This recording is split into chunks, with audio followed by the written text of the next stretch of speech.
سلام به دوستان عزیزم.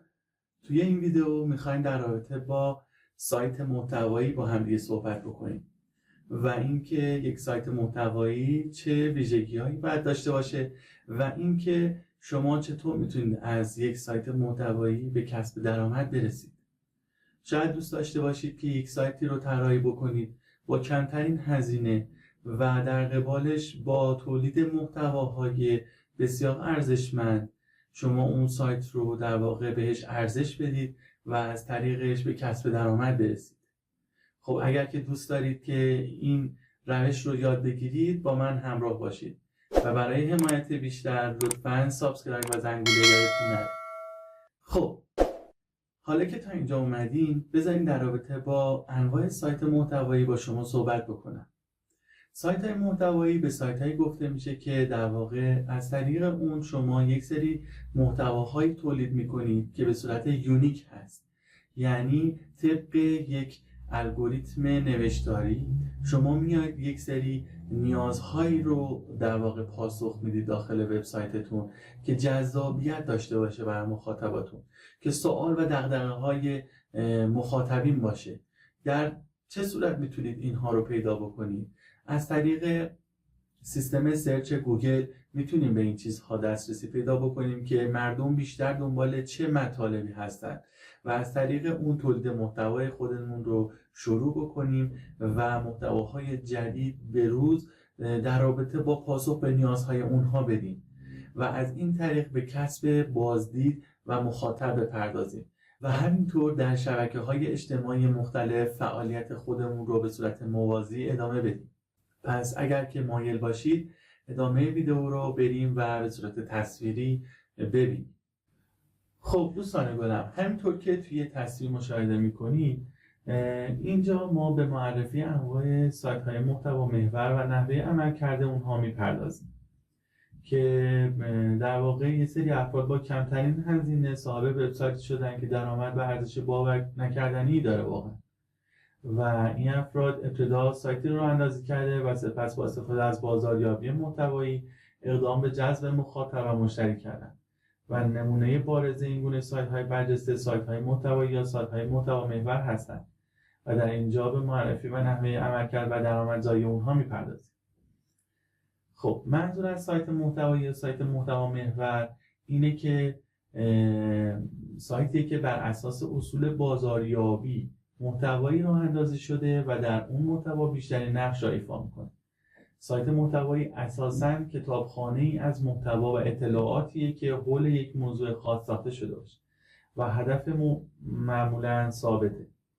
تا اونجا که میتونید ترافیک بسازید، سپس از اون ترافیک تا جایی که ممکنه پول بسازید. حالا شاید براتون سوال پیش بیاد که تو چه حوزه‌ای وارد بشید. انتخاب نیچ یا موضوع وبسایت میتونه مشکل باشه، ولی شما میخواید سایت شما به گونه‌ای باشه که باعث جذب ترافیک بشه و براتون سودآوری داشته باشه.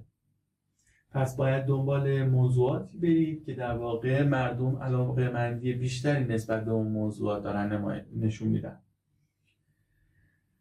اما این هم بدونید که خب حرفه سختی رو انتخاب کردید. چرا؟ چون که هر موضوعی که مردم علاقه‌مندی بیشتری بهش نشون بدن پس رقابت بالاتری توی اون هست و شما باید توی اون زمینه رقابت داشته باشید.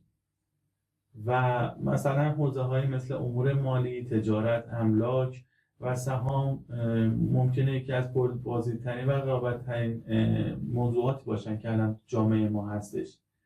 ولی این به این معنی نیست که اگر شما وارد شدید نتونید در واقع اون ترافیکی رو که مورد نظرتون هست جذب کنید.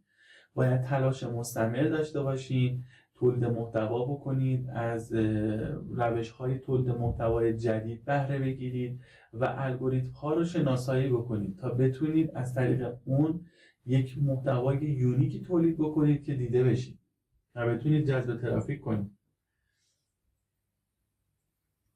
و مهمترین موضوعی که در بحث سایت های تولید محتوا هستش این هستش که شما باید اون موضوعاتی که در واقع علاقه‌مند بهش هستید و مسلط بهش هستید رو انتخاب بکنید تا بتونید بهترین محتواهایی که در رابطه با اون موضوع هست رو تولید بکنید.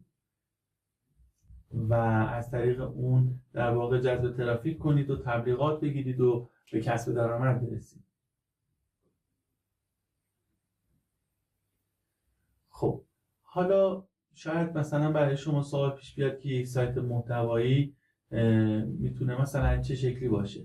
خب از طریق اینکه اولا شما باید مثلا یک سری مقالات داخل اون سایت شما طراحی بکنید و موضوعات مختلفی رو که در رابطه با یک موضوع واحد هست رو پاسخ بدید. ویدیوهای مکملی تولید بکنید که در واقع این ویدیوهای کوتاه و جذاب بتونید مخاطب هدفتون رو در واقع جذب بکنید و بتونید از طریق اون در واقع شما به جذب ترافیک بپردازید و در این زمینه شما باید مطالعات خیلی زیاد داشته باشید و بتونید در واقع تسلط کافی روی اون موضوع داشته باشید. حالا من خودم برای نمونه یک سایت محتوایی که بخوام به شما نشون بدم، توی سایت شخصی خودم یک قسمتی رو به عنوان مقالات آماده کردم که توی اون اومدم مثلا در زمینه طراحی سایت که فعالیت دارم آموزش‌های بکاپ گیری رو آموزش دادم. مثلا من توضیح دادم که وایر فریم چیه. شاید برای شما سوال باشه که وایر فریم چی بوده. وایر فریم در واقع یک پیش طراحی هستش که ما قبل از اینکه سایتی رو برای مشتریمون طراحی بکنیم توی یک صفحه براش به صورت نمادین اون سایت رو توی فتوشاپ طراحی میکنیم و نشون میدیم که هر قسمتی که در واقع تو سایت قرار بگیره به چه شکل هست و جانماییش به چه صورت هستش و ما به این موضوع میگیم وایر فریم. و در رابطه با الگوریتم های گوگل مثلا من مقاله نوشتم، اینجا صحبت کردم که اگر که بریم ببینیم در واقع اومدم الگوریتم های گوگل که از ابتدا تا الان در واقع وجود داشته و داره رو اینجا قرار دادم و توضیحات مختصری رو در رابطه باهاش دادم و یه جورایی اینفوگرافی کردم به این صورت که اومدم توضیح دادم که این الگوریتم مثلا رقص گوگل به چه معناست و حالا در رابطه با این الگوریتم ما باید چه کاری انجام بدیم و به چه صورت هستش و با توجه به این که حالا در آخر نتیجه گیری کردیم که در رابطه با الگوریتم های گوگل به دلیل اینکه هوش مصنوعی وارد این قضیه شده و هسته گوگل آپدیت خودش رو انجام داده و به دنبال تولید محتوا هستش، یعنی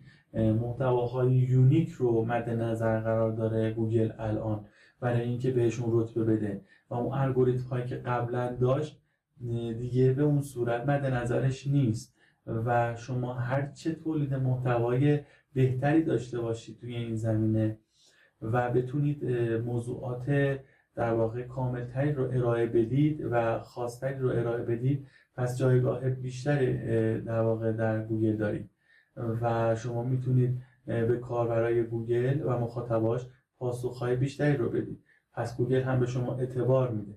خب دوستای گلم، ممنون که تا اینجای ویدیو همراه من بودید. امیدوارم که اطلاعات خوبی رو کسب کرده باشید. اگر نیاز به مشاوره بیشتر دارید میتونید از طریق وبسایت یا شماره تلفن من در زیر این ویدیو با من در ارتباط باشید و مشاوره بگیرید. متشکرم که ما رو حمایت میکنید. خدایا رو نگهدارتون.